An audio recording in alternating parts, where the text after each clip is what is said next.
حقیقتی هست که در جسم انسان 4 جوهر است. یکی از این جوهرها عقل هست، دیگر دین هست، سوم حیا هست، چهارم عمل صالح است. از خداوند صاحب جلال و اکرام خواهان او هستم که خداوند این 4 جوهر را، یعنی این عقل و دین و حیا و عمل صالح را در جسم ما، در وجود ما تا دم آخر خداوند نگه دارد. خداوند عقلهای ما را باز هم قوی‌تر، دینهای ما را پروردگار مهربان بازم محبت ما را به دین و حیای ما را چه برای ما چه برای خواهرای ما و همچنان عملهای صالح ما را خدای مهربان بیشتر بگردان. بران عزیز و گرامی، من جمعه گذشته برای شما وعده کرده بودم که در اطراف موضوع دروغ و بدبختی دروغ و خیلی گناه سنگین بودن دروغ برای شما از آیات‌های قرآن و از حدیث‌های رسول اکرم صلی الله علیه و سلم بیان می‌سازم تا که ما از این برنامه هم آگاه شویم، تا که امروزها می‌بینم برادران عزیز و گرامی که صف دروغگوها هم خیلی زیاد، چه در ساحه دین چه در ساحه حکومت، و همچنان برادران ما چه با طرز شوخی چه با طریق جدی دروغ میگویند. آیا این تا چه حد برای بنده زیان دارد، گناهی هست؟ گفتم بیان میسازم، ولی از بس که این هفته من قریب 5 روز در شهر نبودم، بعضی کار و بارهای همون خانه‌ای که بزیمه داشتم و همون آواره بودم، ولی از تیاری این موضوع در کنار ماندم و برای شما میخواستم چند سوال هایی که هست پاسخ گردانم و این جمعه که تصمیم گرفتم جای نمیروم مگر از پی این موضوع خیلی مهم میشوم. خدا خواهد برای شما جمعه آینده من این موضوع را زیباتر و خوبتر بیان میکنم. فقط این قدر گفتنی هستم برادران عزیز که دروغ مرد را کند بی وقار. شیخ سعدی میگفتند دروغ مرد را کند بی وقار، دروغ مرد را کند شرمسار. هر کسی که از جمله دروغگوی ها باشد برادرای عزیز، او دیگر وقار ندارد، هیبت ندارد. مراد از هیبت و وقار این که دیگر او شان و شرف ندارد، او دیگر در بین مردم با یک چشم ذلت نگاه کرده می شود. چگونه ای که این بزرگ خدا گفتند دروغ مرد را کند بی وقار، دروغ مرد را کند شرمسار. البته انسان از پشت دروغ همیشه شرمنده است، همیشه شرمسار می شود. پس اکن عقل لازم که کاری که انسان شرمنده می کند باید از او دوری جوید. حدیث را از پیامبر گرامی که هم ابن ماجه و هم ترمذی و هم احمد روایت میکند بیان میکند که ان العبد اذا كذب تباعد الملك عنه میلا من نتن ما جاء به.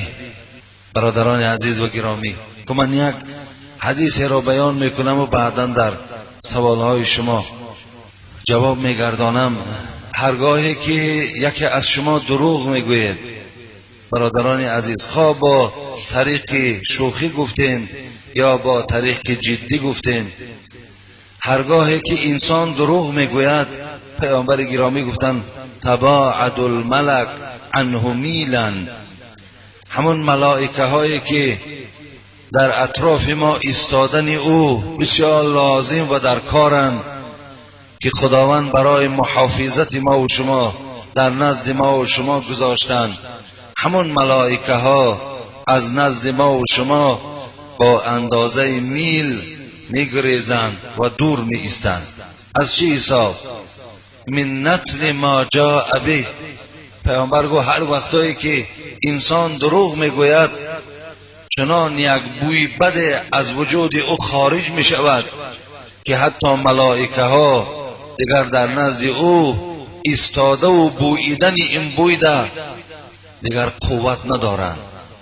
زین خاطر اونها از نزد ما و شما خیلی کناره می روند، دور می رفتند. به اندازه میل گوییم 2 کیلومتر از وجود ما و شما ملائکه ها دور می ایستادند تا وقتی که آن بوی دروغ از وجود ما و شما کنده شود. پس این حدیث هم بیانگری اوست که برادری عزیز، اگرچه دروغگو هم باشه برادر مایی، اگرچه دروغگو هم باشه مؤمن و مسلمانی، ولی کوشش کن که این ملائکه هایی که خدای مهربان از روی مهربانی برای محافظت ما داد که تا که جین ها برای ما ضرر نرسانند، اینها را از وجود خودت دور نگردانی. پیش وقتا تمام کلانسالهای ما هم میگفتند دروغ این تاریکی ایمان است، ولی مردم از بی ایمان شدن هم نمیترسند.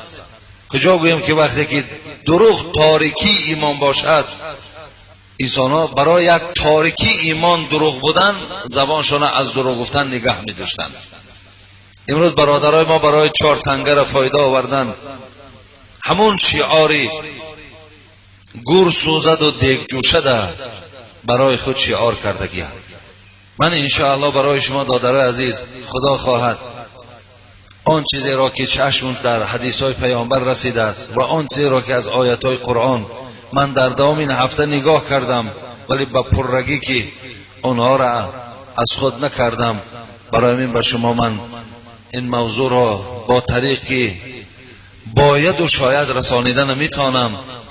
زین خاطر من جمعه آینده درباره این موضوع به شما بیان میکنم. فقط قسم به نام خدا مقصدم همین است که این موضوع و این برنامه یک تأثیر در جوانهای ما، یک تأثیر در مردم ما رساند و مردم ما از دروغ گفتن در کنار ایستند، ترسند. وقتی انسان دروغ گوید در همون حالت دروغ یک وجود لرزه فرا گیرد که مقصد این دروغ چقدر بر ایمان من، بر عبادت من ضرر و زیانی دارد. الحال من سوالهای شما را درو خوانده و انشاءالله جواب میگردانم. من چند بار گفتم خواهر و برادرای عزیز که سوالها را با طریق مختصر نویسید، با طریق مختصر همون چیزی که خواهشت هست همون سوال نویس، سلام در بالا نویس، بس. دیگر چیزی در داخل او چه برای حق ما باشد چه برای یگان چیز دیگر باشد، من از شما راضی برادر عزیز. ما شاید تا اندازه‌ای که برادرای ما و خواهرای ما در مکتوب در حق ما سخنهای نیک می نویسند، میلش ما هم در حق شما خیرخواه هستیم، خداوند شما را هم همیشه بی درد و بی غم نگه دارد. ولی باز دویم بار تاکید میکنم خواهرها و مادرها و دادرها که سوالاتون با طریق مختصر باش، سوالات بس، دیگر چیز زیادتی در او داخل نکن. خب اکای حاجی مرزاباد از این میخواهم که روزی خواهری 18 ساله‌ای در نیمه راه مانده را خوانده مدتی بیغرضانه خود را دریغ نداشته بر من مصلحت خوبی خدا ترسیدی. من در 15-16 سالگی هم با دختری بیراهه شناس شده دوگانه شدم. در یک روز زمستان آمد گفت که من شوهر کردم و خانه را اجاره گرفتم، بیا مرا برای به ترتیب در آوردن خانه یاری برسان. من از نیرنگه های این خدا ناترس به خبر راضی شدم. من فکر هم نکردم که اینها دروغ و برای دام افتادن من بوده است. وقتی که ما به آن خانه افلاس رفتیم، در آنجا مرد بود که من او را نمی شناختم و آنها به من یک پیاله چای دادند. دیگر چیزی در خاطرم نیست، فقط همین را بعد فهمیدم که من ناموس باخته شدم، بعد این چند بار خودم را کشتنی شدم، اما از خدا باز برای گناهم ترسیده توبه کردم. پدر و مادرم بسیار آدمان خدا ترس و مهربانند، آنها ما را بخشیدند و همیشه نصیحت میکنند که در دنیا تو تنها نیستی، از خداوند بزرگ و مهربان بخشش پرس، البته گناهایی که تو از بی عقلی کرده ای میبخشد و البته در بخت تو شاده می شود. از این بی عقلی های من 1 سال زیاد گذشت، اما هیچ من به خود نمی آیم، همیشه فکرهای بد مرا دنبالگیری میکند. برای همین از شما مصلحت میپرسم چی کار کنم؟ من حاضر راضی هستم جوانمرد یافت شود، بگذار کلانسال هم باشد یا زن دویم هم شوم، اگر مرد مرا نیمراه کردنی نباشد به شوهر برایم. از این روز سراغم را پره می نویسم، فقط از شما خواهش میکنم که نامم را نخوانید. این خواهر چگونه که در این مکتوب سراغش هم نویسانده است و رقم‌های تلفنش هم نویسانده است و دختری که بودنش هم نویسانده است، حالش معلوم. اگر همچنان باشد خواهر عزیز، امروز بله بدبختای ما زیادن، چه از زنها و چه از مردها، به هر راه میخواهند که البته مردم را در یک بدبختی و بیناموسی و دیوسی کشند. ولی من از این حالت استفاده برده دادرای عزیز و خواهرای مهربان برای شما اینقدر گفتنیم: به هر یک آدم بیراه و خدازده شما رفیق و دوست نشوید.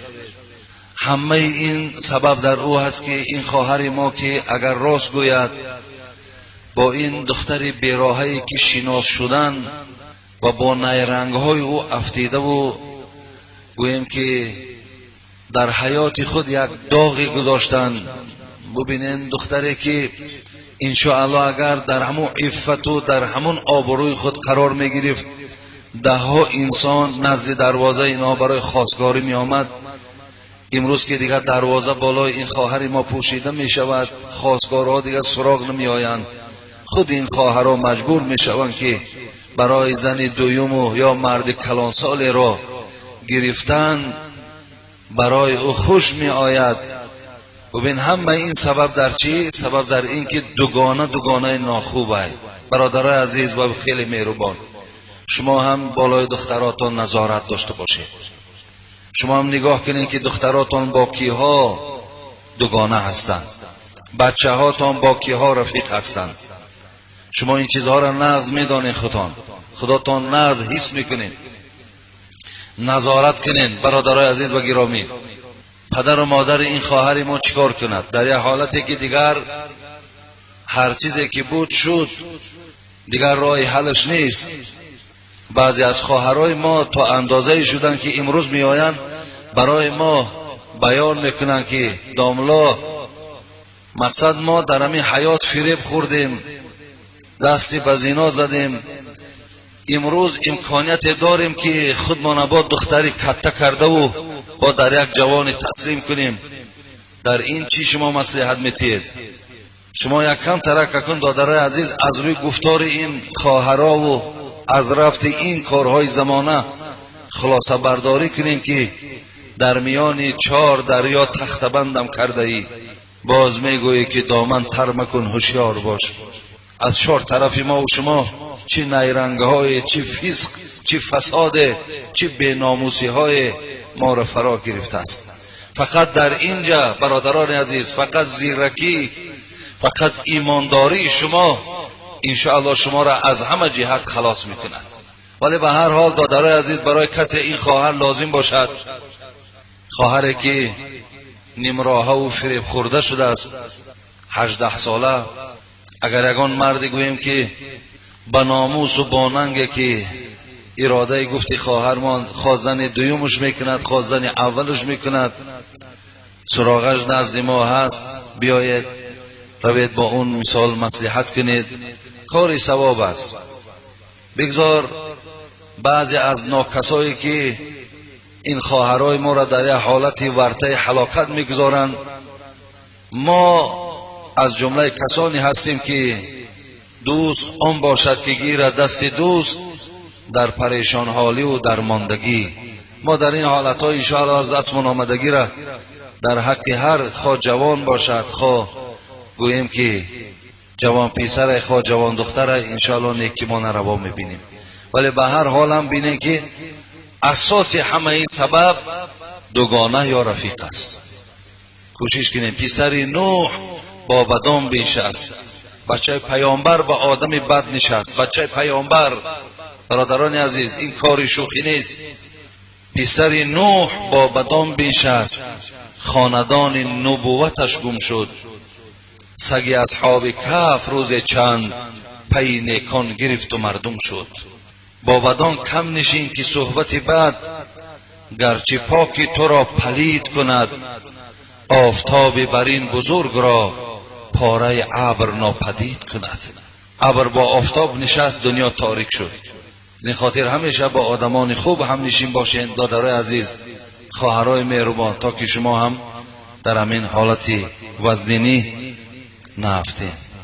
به نام خداوند بخشنده مهربان، سلام و درود به پایان از جانب مشتاقان دعای شما. ما در عائله‌مان هممون دختر هستیم. اول از درگاه خداوند یگانه، بعداً از شفاعت پیامبر محمد صلی الله علیه و سلم، بعداً از شما که دعوت کننده دین اسلام هستید. دعا می‌طلبم که در راه دین اسلام باشیم و فرزندان صالحه باشیم، خواننده قرآن کریم باشیم. برای پدر و مادر خویش دعا می‌طلبیم. خب و بیماری هایی داریم که خداوند اونها رو دور سازد. داملای عزیز، از شما جواب سوال خود رو انتظاریم. آیا جواب اونهایی که بر ما طعنه میزنند که شما دختر هستید، جای پسر را گرفتن نمیتوانید، گویا ما با مادرمان جادویی میکنیم و پدرم را زن دیگر گرفتنی نمیمانیم. آیا مادری که پسرانش را گم کرده است، آیا با رضایت خداوند عمرشان کوتاه بوده است، با چنین قادر است از تحت دل مادرم میخواهد که پدرم را بچه‌دار ببیند؟ با ما دعا دید که 6 دختر با رازگی خداوند در راه دین اسلام ثابت قدم باشیم. از شما داملای عزیز دعا طلب داریم، خواهران تشنه مهربانی خداوند و دعای شما. السلام علیکم داملا حاجی مرزا، 3 تا دختر دارم. از این شوهرم دل مانده شد. الحال در خانه پدرم هستم. میگوید که تو زنی دخترکن بوده ای. داملا این گونه مردها را نصیحتی داشته باشی. همین 2 سوال در دست من آمد. برادرای عزیز و گرامی، من هفته گذشتم در دوشنبه معرکه داشتم. همونجا هم 2 سوال در همین بابت آمد که خواهر با 5 تا فرزند که همه دختر بودند، به خاطر آنکه تو دختر زاییدی، مردک جواب داده است. و همچنان این خواهرایی که 6 تا دختریم ولی طعنه ها بر بالای ما هستند که شما جای بچه را گرفتن نمیتوانین. یا 3 تا دختر دارم، شوهرم دلمانده می شود که تو زن دخترزای بوده ای، مقصد با تو دیگر حیات معنی ندارد. این جوان مردها را خواهر ما گفته است نصیحت داشته باشی. خواهر عزیز، من اینا را جوان مرد نمیگویم، اینا جوان مرد نیستند. اینا نام جوان مرد هم اگر قاپل کده گویم حرام میکنند، زیرا اینا به حکم خدا راضی نیستند. خواهرای عزیز، جوان مرد آن کسی هست که گفتی مولوی جنون، علم نبود به مردی ریش و مایه، بزو خر را کلانتر ریش خواهی. بود مردی نشانی غیرت دین. حضرت می گفت مرد همان مردی هست که غیرت دینی دارد. بود مردی نشانی غیرت دین، اگر مردی بکن این رخش را زین. اگر تو مردی حکم خداوند از زین بزن سوار شو، مقصد پایبندی حکمهای خدا باش، در قضای الهی راضی باش، تو مردک هستی.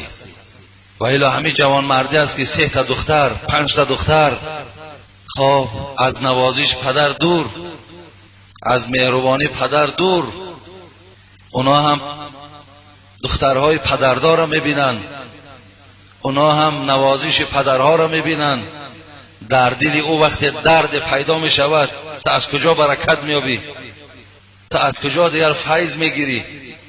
آخه تو که همون عربهای جاهل نیستی، همون عربهایی که پیش از اسلام یک جهالت داشتن. پیش از اسلام اونها در یک حالت حیوانی قرار داشتند که خداوند از تاریخ اونها در سوره تکویر برای ما گوشزد میکند. و اذا الموعودة سئلت بأی ذنب قتلت. اونها هم از دختر شدن بسیار ناراحت میشدند. خدا میگه دختر در خانه میدیدن، بسیار چهره هاشون سیاه میشد، چهره هاشون زرد میشد، ناراحت میشدند. ببینین و خدای مهربان میگوید که تا اندازه بفهم بودن، بفراست و به معنویات بودن که از دست همون میگرفت، در لولک میشد، لولک هم در دستش میگرفت، راست برده قبر میکن، زنده به زنده زیر خاکش میکرد. یک جهالتی بود برادر عزیز. ولی ببین از همون جهالت و از همون پستی همون پیش از اسلامی در جوانای ما اثرش وجود دارد. افسوس که تو یک نوجوان مردی، آخی افسوس که تو یک جوان مرد، یک بیغیرتی، تو نه معنی داری، نه فراست داری، نه عقل داری، نه خداجویی و خداپرستی داری، نه نمازی تو نمازی، نه روزه تو روزه. تو چیزی نداری دادر عزیز، قسم به نام خدا هیچی نداری. تو هیچ کام نیستی در برابر حکم خدا وقتی که تو راضی نیستی. بزرگان میگفتند با اختیار حق نبود اختیار ما، با نور آفتاب چی باشد شرار ما. با نور آفتاب جنگ کرده میتونی؟ آخه نخواه که دختر شدن به اختیار زنی تو باشد. خدا میگه اختیار شما در نظر نیست، اختیار من در نظر است. برادر از اگر چنده که من در طبیبا میگویم، ولی ببینید طبیبا در آمدن دخترم نظری دارند. اگر چنده که نظر ایشان من قبول ندارم. به خاطر چی؟ به خاطر که من همه آن چیزی که در خاندان شما با وجود میاد من از خدا میبینم. ولی به هر حالم که باشد دکترها میگویند، مرده که به عقل، دکترها میگویند که از روی علم ژنتیکا برای آمدن دختر مرده گناهگار است، نه زنک. میفهمین؟ مرده گناهگاره، اونجا زن گناهگاری ندارد. عیبی تو عیبی اون نیست. اگر با علم طب گویم تو قوت نداری، یک آدمی همیتا شلفتت بگم پلفتت بگم، آخی همتری باشی، عیبی او زن چی؟ آخی عیبی او نیست. ای روی علم طب اگر گویم برای این خیل نکنین دادرای عزیز، این به خدا غضب خدا را میارد، این قهر خدا را میارد. یا روایت در تفسیر خواندم که دختر وقتی که پیامبر گرامی گفت 3-4 دختر خدا برای تو میتید، بزمی آن که من عال جاریتین حتی تبلغا جاء یوم القیامه انا و هو کهاتین و اشار بالسبابه والوسطا. یک روایت از این خواندم که اگر یک دختر یا 2 دختر که را تو دادر عزیز بوایه میرسانی، تربیه میکنی، خوش اخلاق میکنی و به یک جوان مرد او را بزنی، به نکاح میرسانی، پیامبر گرامی گفتن که تو پدر و تو مادر از دنبال پیامبر پیشوا دنبال وارد جنت میروی. برادر عزیز از پشت پیامبر دنبال پیامبر تو جنت میروی، به خاطر که تو دختری خوش اخلاق و با عفت و گویم یک نازنین خوب را تربیه کردی. نگفت 2 تا پسر، نگفت 3 تا پسر، گفت 2 تا دختر یا 3 تا دختر. و در تفسیر قرآن آمده است که کسی 3 دختر دارد روز قیامت اگر به بعض گناهاش پروردگار اگر او را به دوزخ حکم کند، گوید ایرا دوزخ برین. در روایت آمده است که پیامبر گفتند همین دخترهایی که در حیات داشت از دامن پدر می داشتند، از خدای مهربان زاره و تولا میکردند که خدای مهربان تربیه ما نظر به تربیه فرزند مشکل تر بود. ولی این پدر بالای ما جهد داشت، کوشش داشت، ما را نمازخوان میکرد، ما را به عفت دعوت میکرد. خدای مهربان مادامی که ما را به جنت میبری، پدر ما را به دوزخ، ما جنت تو را نمیخواهیم، ما همراه پدر دوزخ میرویم. خدای مهربان میگه لطفش بیدار میشود و میگفت است که این پدر همراه دخترها جنت رود. به خاطر دختر یک امتحان خدا دادرای عزیز. خدا اگر برای شما دختر دهد، خوش به حالت که خدا برای تو بهترین نعمت داد، اکو بالای او کوشش کن، محنت کن، سعی کن، انشاءالله هم عزت دنیا و هم راحت آخرت خدا نصیبت بده. این چی بود است که تو حتی بعضیاش میگه رادام خبرگیری نمیروند، شرم میکده که زنی ما دختر کرده و تو ای خودت از شرم کنی به مقصد آن که خودت قوت و قدرت نداری، انایش درست ای روی تیب، از روی علم تیب این کار نکنین جوانای عزیز. به خدا غضب خدا های. همین شنیدی که دختر در خانه تولد شده است، آنچنان خرسندی طرف فرا گیرد که الحمدلله که در خانه من فرزند به دنیا آمد. بزرگان میگفتن مشو غمگین اگر دختر بزادی، هیچ وقت غمگین نشو که در خاندان تو دختر آمده، که از دختر بود پیوسته شادی.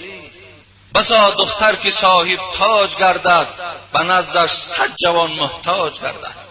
اگر با تو صاحب تاج کن، با عفت کن، تربیه خوب کن، قسم به نام خدا صدها خریدار پیدا میکنه.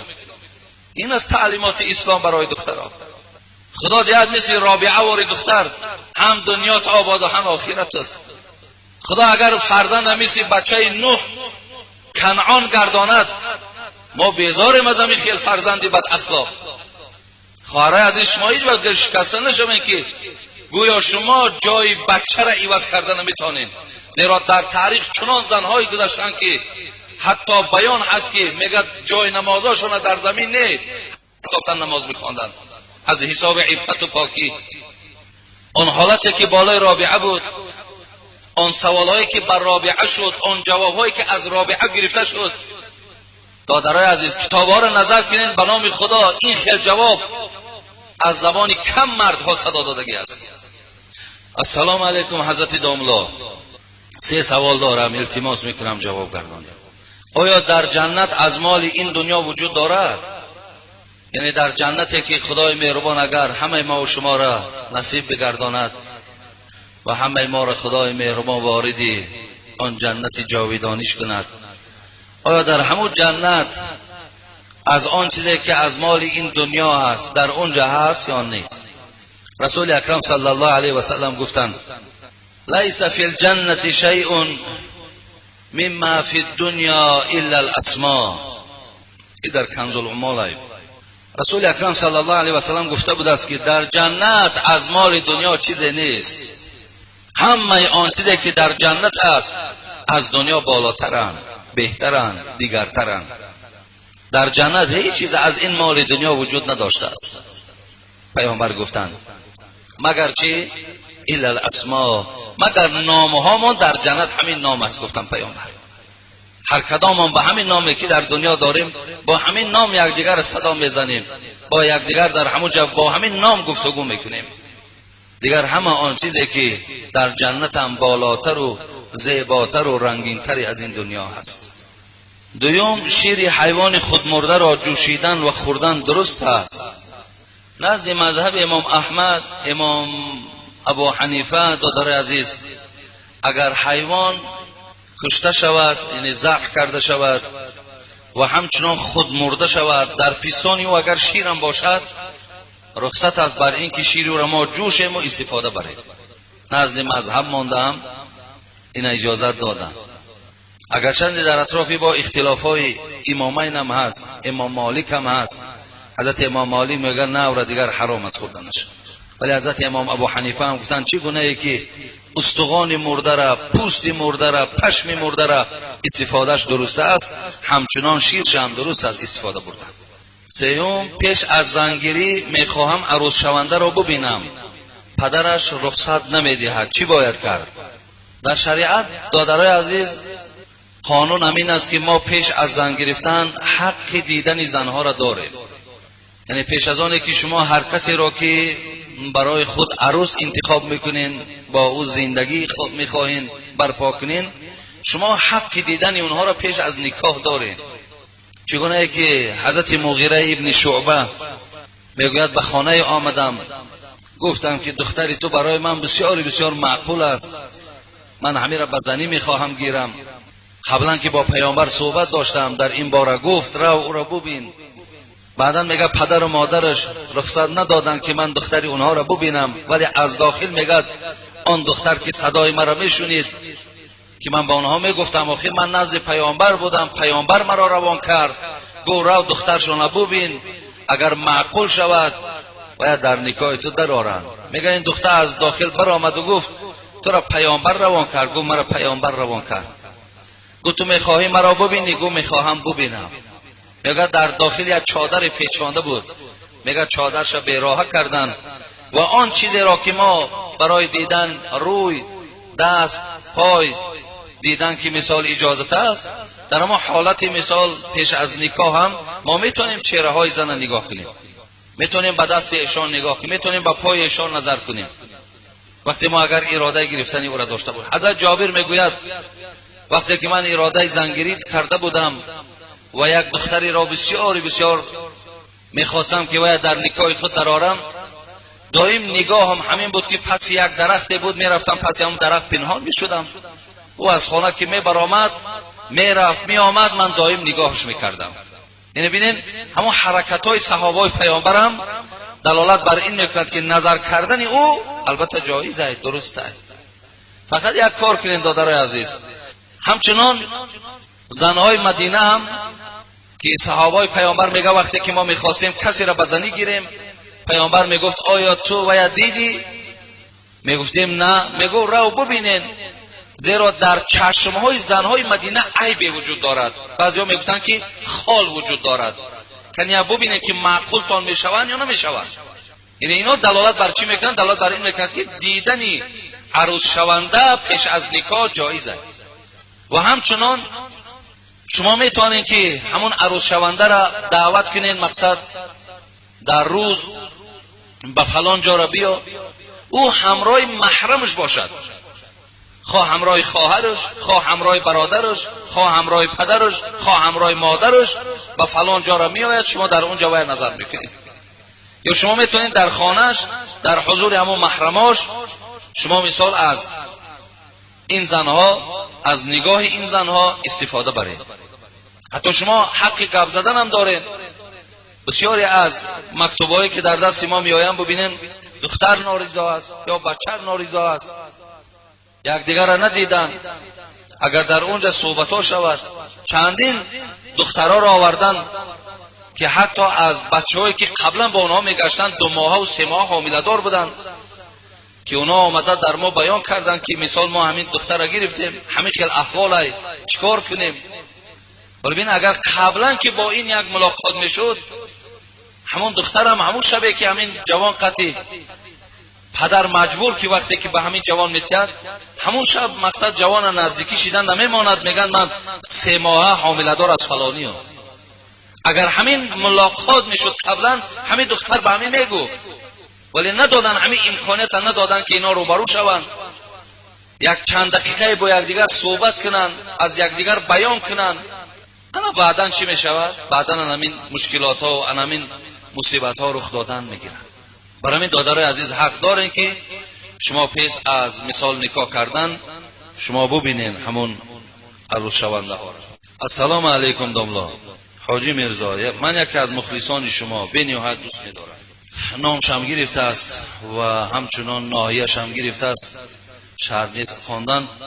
من از دهن آدمان بسیار سخنها رو درباره شما میشنوم که باعث نفرت من با همان آدمان میگردند. یعنی از خود هر گونه سخنهای دروغ میبافند و من با آنها جنگ میکنم. خواهش من این است که شما درباره خودتان معلومات دهید تا که این آدمهای بفهم فهمند. در آخر به شما گفتنی هم خدا شما را در پناه خودش نگه دارد، نطقتان را باز هم زیادتر گرداند تا که ما آن گپ‌هایی را که نمیفهمیم به ما روشنی اندازید. التماس همین جمعه جواب گردانید.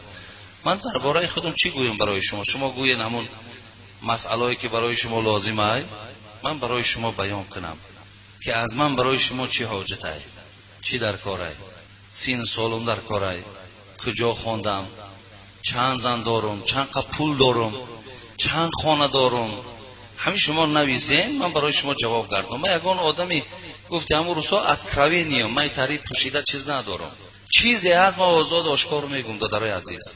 برای من در دلاتون هر چی مثال می آید، خیلی آدم شما، ما هم آدمیم، هر چی فکر میکنین مقصد کوی کی باشد، چی باشد، چی مقصد دارد. یک وقتای مردم هم میقپیدن مسجد آمدن نمیماندن، میبردن محکمه ها دا میکشیدن، بعدن او می آمدن میگفتن که بابای حاجی همونجا میگن که این مردک پاکستان خوندگی ای، این یک جای گریز داره، شما کجا میگریزین؟ ما کجا میگریزم؟ این ایمو واقعا 4 سال گذشت، من چرا میگریزم؟ چرا بگریزم؟ جای گریز داره، چرا میگریزم؟ من نیتی گریختن هم ندارم. ما را زادگاه مونه، ما را وطن مونه، ما را وظیفه مونه. الحمدلله من شکر میگم که ما یک بنده نالایق خدا، یک انسان در صح و در غلط آلوده با یک دور نصیحت میکنم، خدا را شکر میگم، نصیحت بریم، یک دو ای دست ما با سبب میشیم هدایت میابد. الحمدلله اینا ما شکر گذاریم. برای همین دادرای عزیز شما دا چیزش در کاره شما گویه که مثال همین چیزی شما برای ما حاجت، ولی من برای شما این قدر میگویم که اطراف این مسئله شما چرخ نزنیم برادر عزیز، اینا حاجت هم نیستند.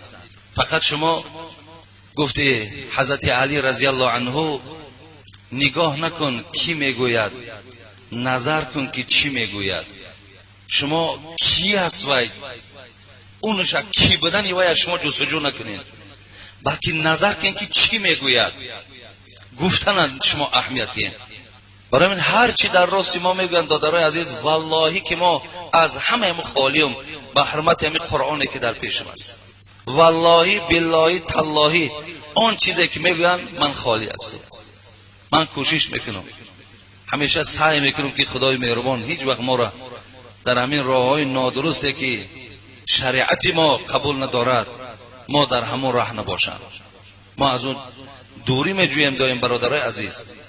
ولی هست انسان هایی که خیلی هرچی میخواهند گویند، تهمت میکنند، خیلی حسد دارند، بخل دارند، اگه دنیا بیایی هم نمیشود.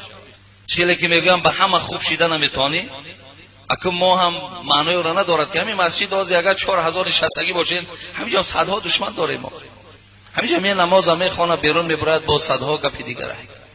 ولی من برای شما میگم قسم به نام خدا همه آن چیزی که میگن تهمت است، یگان دکزت السوینا ندارن، یگان حجت ندارن. من 100% انشاءالله از خدای خودم امید دارم خالی هستم از آن چیزی که اینا میگوین، هیچی ندارم. باشد دادرای عزیز شما نویسین من مرده گوریزم اینجا میخوانم که من چی کمبود دارم از شریعت. منم به غلط و به خطا نیستم، منم کمبود غلط دارم، ولی آن چیزایی رو که شما در مکتوبا می نویسین والله که همه اونا تهمتن. برای همین میلش چیز حاجتانه هم نویسین. یکم مثال برای من در کار، سین سال چند ساله ای، برای بسیار جاده میرم میپرسن چند ساله ای. دویم مثال چند زن داری؟ عجیبه همین با کی در کار همین من چند زن دارم؟ آخی من نمی چی ضرر دارم، چی فایده داره با کسی مثال چند زن داشتنی من؟ او مثال شما جستجو کنین بیاوین که من چند تا دارم، در کجا هن، ادرساش نویسین. اینم اینا مثال هم اینا هیچ حاجت نیستن، با فکر میکنم هیچ حاجت نیست دارم. یکی برای کسی در کار باشد یا برای کسی در کار که از همین گپ یا چیز دیگر تیار کنم، ممکن اینشم باشد. سین سال من برادرای عزیز تولدم 67 است. تولدم 67 است، ماه سپتامبر من در این دنیا چشم گشادیم. از زن یک زن دارم. من اگر 2 تا داشته باشم از کسی هراس ندارم گویم که من پنهانم نمیکنم. یک زن دارم، 4 فرزند دارم، 3 بچه دارم، 1 دخترچه دارم. یکی در نیتم زنی دویم هست، در نیتم هست. خداوند اگر همون ساعت بیارد وقت بیارد میگیریم زنی دویم. هم چی گپی نمای چی کمی شکر خدا دخترش هم میده، خانهش هم قطعی داده سه. اخلاص دارد، محبت دارد، برای یگان زلالی ندارد. برادر عزیز ما یگان آدمی نیستیم که انشاءالله انصاف مانم، عدل مانم. خب نسبت کدام زنی نباشد بیشتر خداوند توفیق دهد ما اجرا میکنیم. برای من در این مسئله هم شما یک معلومات داشته باشید. بعضی ها میگن که حاجی معرکه هایی که میرای چند پولت میتن؟ این معرکه شما در من بدم اینم خدا تاندینه. برای اکیرا من برای چی میگم؟ برای دادرای عزیز تهمت زیاده ده، تهمت زیاده. این میجا اکثر شما ده من در معرکاتون بدم. اینا معرکه میداد چند سوم دادی؟ اینا معرکه‌ای که میرن دادرای عزیز به نام خدا همه می تهمت های. من در یگان معرکه والله که گفتی همین قسمای مردم زبانم سوزه که من سوم معین کرده باشم که مرا فلان قسم بده. از همینجا من سوخته و ریخته و پخته که بدن درم میای زارم میکنی، میخیزم ریگر میرم، میخیزم خوجان میرم، میخیزم دوشنبه میرم، همیرم به خواهش و زاره و تولا و اخلاصی تو میرم. باز همونجا زارتون میکنم که التماس به دهن در من نیم، با تلفن زنگ بزنین میام، همون تلفنی ما بس است. ولی کدامید که هستین همه دینا یک دیگر تا گوین که مثال همین حاجی میرزا چند قدر پول بالا شما معین کرد، چند سومش دادین. یک بار دیگر هم شما گفته بودین که همون چینیه که ملا در نکاح میگیره انصاف نه، مثال این اسراف است. ولی به همت ببینه که یک چینیه که ملا در یک معرکه میگیره میبره در اون شوربا میخره، در اون مقصد آب میخره، در همون خانهش استفاده میبره که در شما ثوابش میرسه. یک چینی را یادآور شده بودین. حالا که من برای شما میگم دادرای عزیز، برادرای مهربان، در اهل علم خدمت کنین، هیچ وقت بدگمان در حقشان نباشین، در حقشان خدمت کنین، دستشان بگیرین، یاردمشان کنین، کمکشان کنین، دوستشان بدارین، پشتیبانیشان کنین. این سپارش خدا و سپارش رسول است. مثل دیگران نشین هم یک دهناش هم میخری و ای پس 100 گپ دیگر در دنبالت هست، از جمله اوناش نباشین.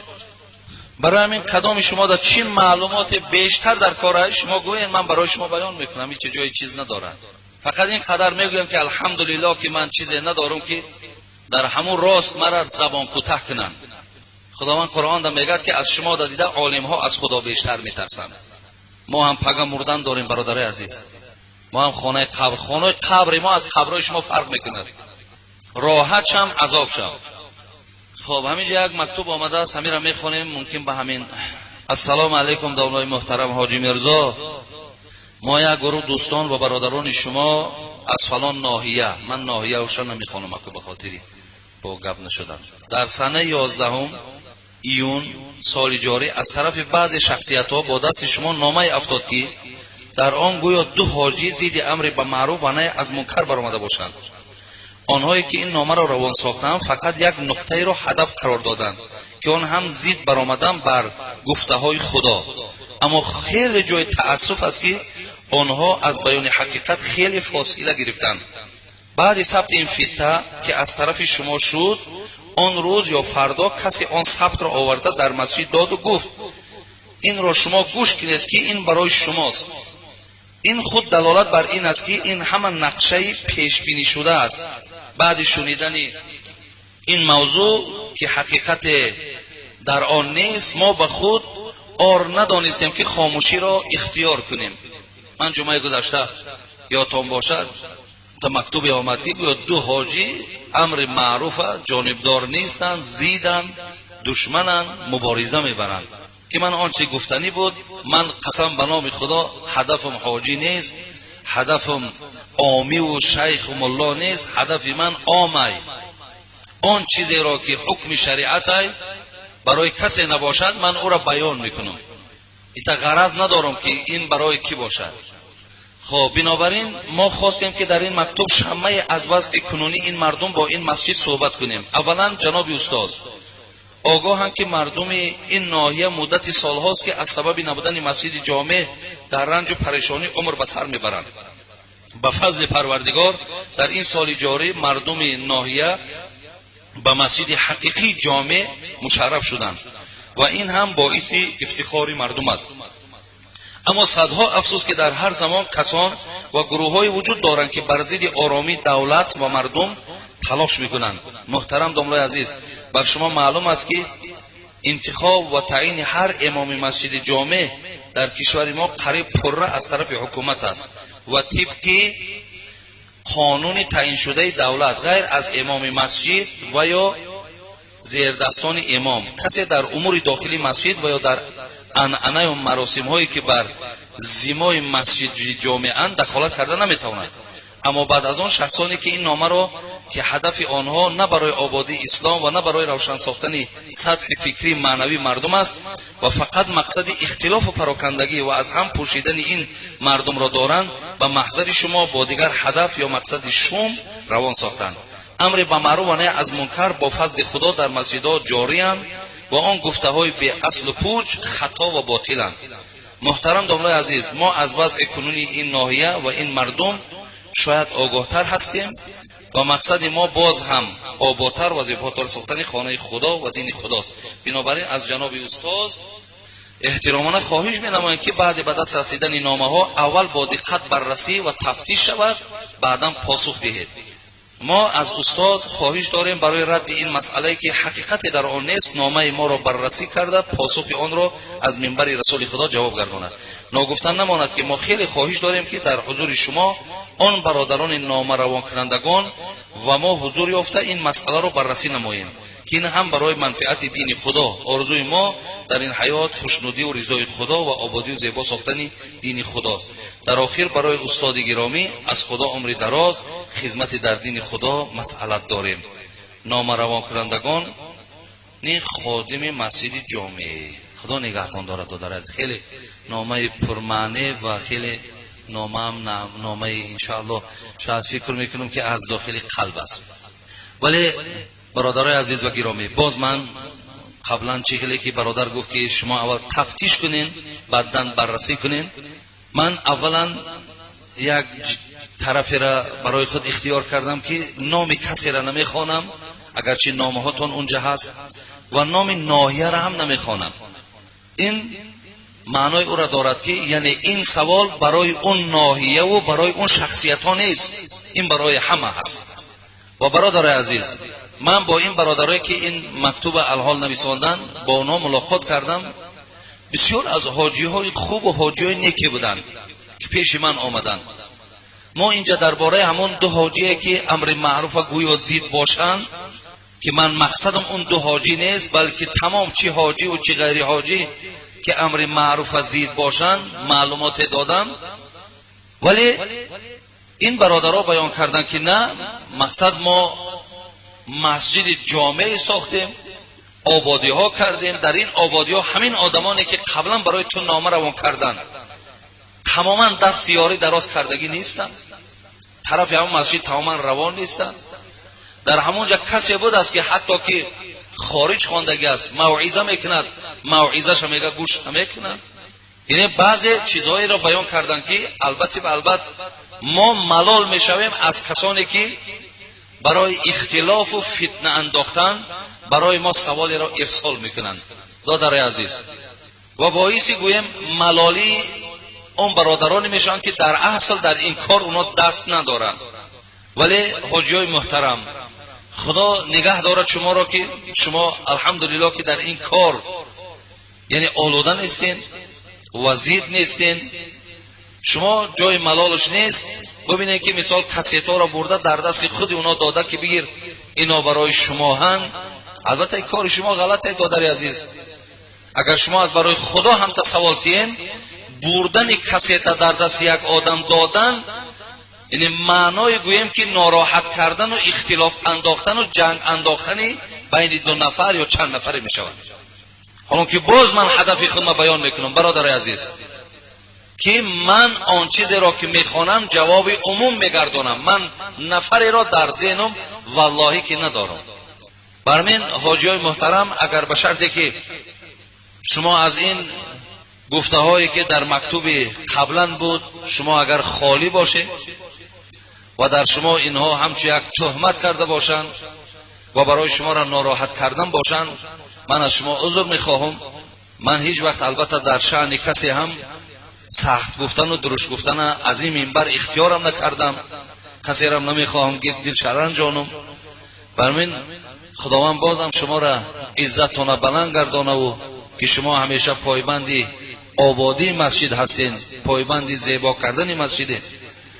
خداوند بازم قوت شما را بیشتر گردانه و خداوند برای شما توفیق دهد که اون مسجد را به خاطر آن که مثال شما بدگوی ها دارین یا بدبین ها دارین پر از امر معروف و پر از معرفت کنین، تا که تا چنده که اونها باز حرص و حسدشان بیشتر شود و با همه درد خودشان اونها مبتلا باشند. برای همین حاجی محترم شما در این مسئله انشاءالله در کنار هستین، برای شما چیزی از این دخالت ندارد.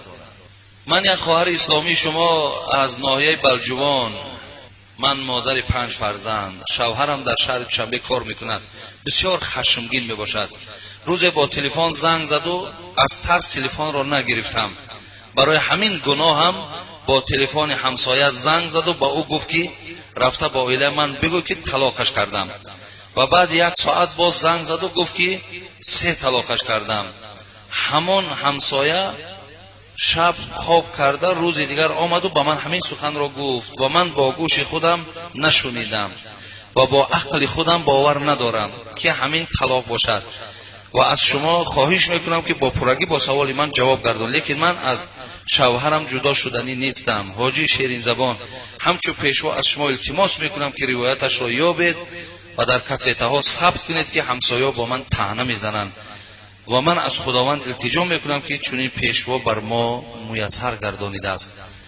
اگر خواهری عزیز در اصل شوهر شما آدم مثال خشمگین شخص نزد پیامبر آمد گفت اوصینی یا رسول الله، وصیتم کن ای پیامبر.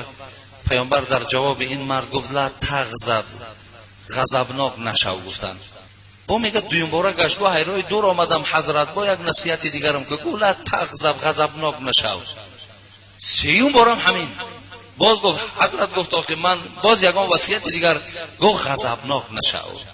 شما بینید 3 بار پیامبر غضبناک نشو، غضبناک نشو، غضبناک نشو. حکمت چه بینید چقدر نفع و فایده ای دارد. آدم در حالت غضب حق پدر و مادر می شود. انسان در حالت غضب زن طلاق میکنه. آدم در حالت غضب آدم میکشد.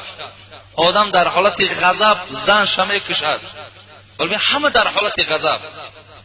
گفتی حضرت مولوی جنون زبان را در غضب نیکو نگه دار، زبان نزد غضب ها می شود مار.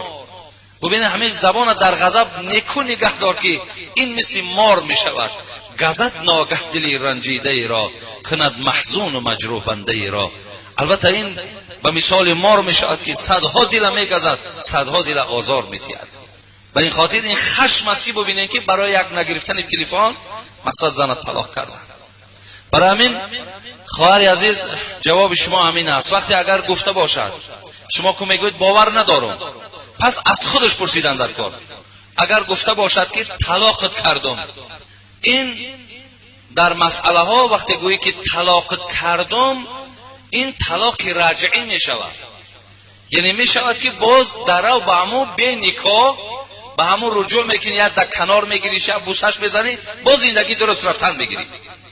اگر گویی که طلاقت کردم، کنایه طلاق استفاده نبرده باشی، مثل که تو از من بیگانه ای، من از تو بیزارم، تو بر من باینی، انا اینو طلاقی یک طلاق باین بشود.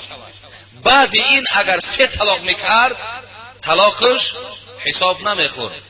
ولی وقتی گفت که طلاقت کردم، این طلاق رجعی است. بعدی گفته باشد که 3 طلاقت کردم، تو 3 طلاق شده ای. زیرا که رجعی به باین میچسبد، باین به باین نمیچسبد. همین یک مسئله شرعی است. یعنی یک طلاق باین کنی، 3 طلاق از دنبالش کنی، این طلاق غلیظ است.